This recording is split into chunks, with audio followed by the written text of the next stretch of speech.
Ji.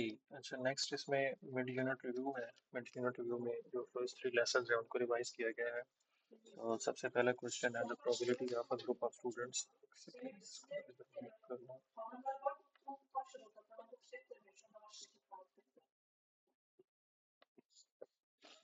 The probability that a group of students are in band drama are shown below. So different percentages हमें show की गई है probability को represent कर रहे हैं. But at the odds that a random student in a band is in band and in drama. So common portion हमने देखना है, common portion को बाकी portion के साथ compare करना है. So common portion 62 है, 62 को हम ले लेते हैं और इसका जो अदर पार्ट होगा वो ऑब्वियसली 100 में से माइनस कर लें, तो 100 में से माइनस करने के बाद ये बन जाता है 38. Yes, 62 ratio 38. So further simplify किया जा सकता है 2 के टेबल में, ये बन जाता है 31 और ये बन जाता है 19. सो 31 रेशो 19. यस, ठीक है. The odds in favor of Messi passing her driver's test on the first try are these. Uh, Determine the odds against Messi passing the. So against the Messi. So against the odds हो जाएगा 7/4. Simple. Um, Determine the probability that Messi will pass her driver's test on the first try. Probability find करने के लिए हमें क्या करना होगा? Probability find करने के लिए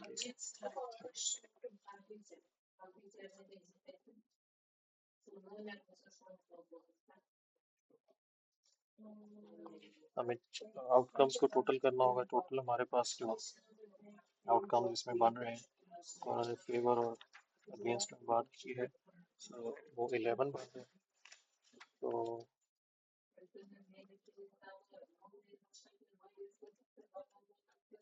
तो पास होने की जो प्रोबेबिलिटी है वो इसमें क्या बन जाएगी? 4 डिवाइडेड बाई 11. 4 डिवाइडेड बाई 11 इसमें आ जाएगा. 4 divided by 11. Zahra likes to go rock climbing. In the past, Zahra has climbed to the top of the wall 7 times in 21 attempts to determine the probability. So favour में 7 है और against 21 है. Total जो chances है वो जो total outcome हो जाएंगे 28. So 7 divided by 28 is the probability. 7 divided by 28. The weather forecast says that there is 80% probability of rain tomorrow. Determine the odds against rain tomorrow. So 80% favour में है तो 20%, 80% इसकी प्रोबेबिलिटी होगी.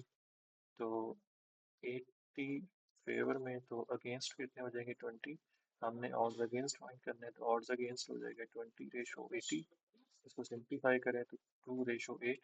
फर्दर सिंप्लीफाई करें तो 1 ratio 4 बन जाता है. Next question. Determine the total number of credit card company randomly generates temporary three-digit codes for card holders. Your passcode will consist of three even integers. So the total number of passcodes using these. अब देखें उन्होंने 5 में से 3 even integer, क्योंकि 0 से 9 तक हमारे पास even integers कितने हैं? 5 इवन इंटीजर्स हैं. तो 5 में से हमने 3 सेलेक्ट करने हैं. तो ये 5p3. अब क्या यहाँ पे परम्यूटेशन क्यों यूज करने का? ऑर्डर मैटर करेगा. हर बार डिजिट चेंज करने से नया ऑर्डर जनरेट होगा, नया कोड जनरेट होगा. तो 5p3 इसमें आ जाएगा. Determine the probability that a hacker will randomly guess your three-digit code on the first try. She doesn't know that your digit needed to be even. अब digits not needed to be even. अब हमारे पास कितने total veg हो जाएंगे? 10p3 हो जाएंगे, क्योंकि अब इवन पे हमने उनको रेस्ट्रिक्ट नहीं किया. तो 10 में से 3 कोई भी डिजिट्स चूज किए जा सकते हैं. तो ये टोटल आउटकम्स हो गए जो उसके माइंड में है. और आपका कोड तो एक है, तो आपके लिए तो एक ही आउटकम है कि आपने एक कोड बना लिया है, तो वो तो एक ही आउटकम है. तो प्रोबेबिलिटी इसमें कितनी आ जाएगी? प्रोबेबिलिटी इसमें आ जाएगी 1 divided by 10p3. Determine the from a committee of 18 people, 2 of these are randomly chosen to be president, secretary, uh, determine the total number of possible out committees. Total number of possible committees कितना हो जाएगा? 18p2। 18 में से हमने दो members choose करना है तो 18p2। Determine the probability that two people Domi and Mary will fill the roles of either president. तो दो मेंबर्स हैं और दोनों ने पोजीशंस फिल करनी है, तो इनका पॉसिबल आउटकम्स, या हम कह लें इसको favourable outcomes. Favourable outcomes equal to हो जाएगा 2p2, और फिर प्रोबेबिलिटी इसमें क्या आ जाएगी? 2p2 divided by 18p2। इसको मैं वेरीफाई कर लेता हूँ। क्वेश्चन नंबर 9, 2p2 और 18p2। Kite tosses four coins, determine the probability that all land on tails। ये वही लेसन है जिससे पहले हमने किया है, उससे क्वेश्चन है।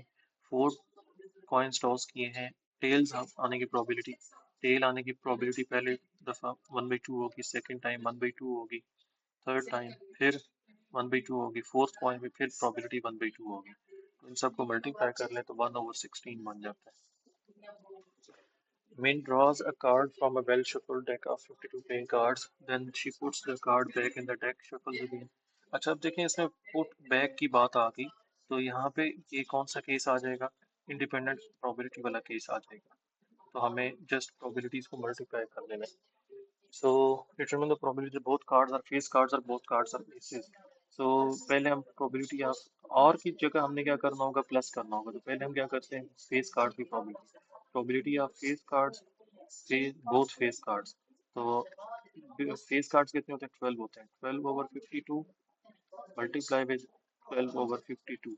सो ये हो जाता है, पहले भी हमने इसको किया था, 3/13 मल्टीप्लाई विद 3/13, 9/169।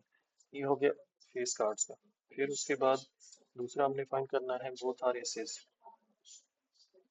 तो एसेस की जो प्रोबेबिलिटी है वो 4/52 मल्टीप्लाई विद 4/52, तो 1/13 मल्टीप्लाई विद 1/13, so 1/169। तो probability of aces or face cards, इसमें हम इन दोनों की प्रोबेबिलिटीज को ऐड कर लेंगे। 1/169 प्लस 9/169, ये बन जाएगा 10/169। A three-color spinner has colors red, blue, blues is spun and six-sided die is rolled. Finished? Everything? Okay. Three colours. Okay, इसमें जो स्पिनर है उसके ऊपर तीन ऑप्शंस हैं, तो उसमें ब्लू आने की प्रोबेबिलिटी क्या होगी स्पिनर के अंदर? 1/3। और सिक्स साइडेड डाई है, उसको रोल किया, 4 आने की प्रोबेबिलिटी वहाँ पे क्या होगी? 1/6। एट द सेम टाइम इनको हमने करना है, तो ब्लू एंड 4, ये हो जाएगा 1/3 मल्टीप्लाई विद 1/6, 1/18 आ जाता है।